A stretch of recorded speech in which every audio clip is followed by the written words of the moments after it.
araw mga kabanat, mga kabayan ko dito sa Kuwait. I-share ko lang 'no, mga kabayan, kasi kagabi kumain ako ng ice cream. So napadami ang kain ko ng ice cream.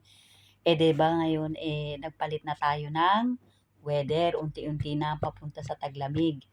So kagabi, hindi halos ako nakatulog. Ang sakit ng aking lalamunan. Para ako ubuhin, na para akong hihingalin. So kanina paggising ko ng umaga, uminom agad ako ng lemon ginger. So, pero ang katawan ko parang ang sakit-sakit.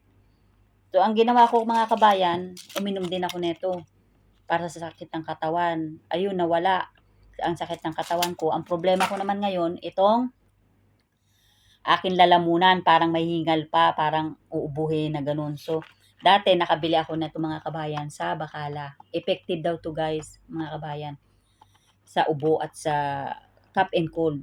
So, tinry ko, inumin ito guys para sa cough and cold dahil nga ngayong taglamig ay mararanasan nating ubo, sipon, 'di ba? Kaya ingat-ingat tayo mga kabayan dahil ngayong taglamig marami tayong mararamdaman, 'wag masyadong kumain ng mga malalamig na pagkain, mga inumin na malalamig katulad ko, pasaway. Kaya ayan, ito ang epekto.